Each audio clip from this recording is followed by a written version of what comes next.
that the goal is to optimize your performance on a field. But I have been a part of situations and heard of and seen how sometimes the need to collect tech or utilize tech or implement the data sometimes takes over from maybe just the true coaching and performance on the field. Like, how do you balance that? Yeah, I mean, I would think all information is reserved for everybody. Like I think, I'd say like the data scientists and the sports scientists, like they can have all that information manipulated.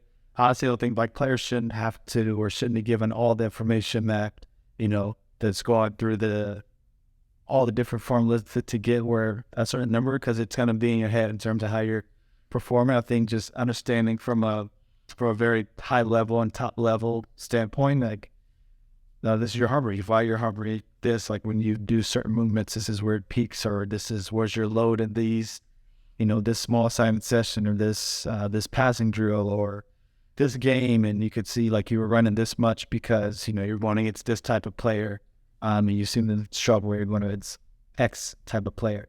I think that type of information is what players need, but when you start getting into the super minutia details of it all, I think that's when it starts to kind of be more of a mental block than anything else.